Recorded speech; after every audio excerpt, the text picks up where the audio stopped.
This all comes with the official start of fire season in Northwest Oregon today. And with the weather starting to dry out and the 4th of July this week, conditions are dangerous.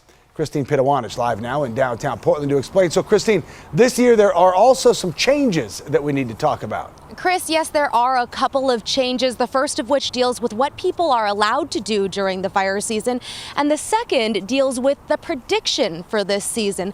I'll start things off talking about what you can and can't do. In past years, once fire season officially started, people could only build campfires at designated campsites, but now what you're allowed to do will correspond to what fire danger level the area is experiencing. So this year, even though fire season has already started, campfires are allowed in areas outside of those designated sites, and it's not until the danger level gets to moderate that more restrictions will come into play. You can find all the restriction details on ODF's website. And as for fire season itself, the Oregon Department of Forestry spokesperson I talked to says while the rain we got last week was good, May was warm and things are drying out really fast.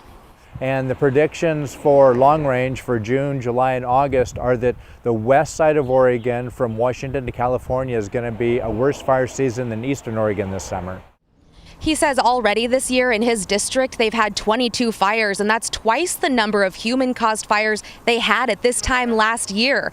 Fortunately, crews have caught them early, so they've remained small. And about those fireworks for this 4th of July, remember, they're banned on forest land. And in some cities, there are restrictions, like in Portland. But in other cities, like, say, Vancouver, those fireworks are banned outright. Back to you.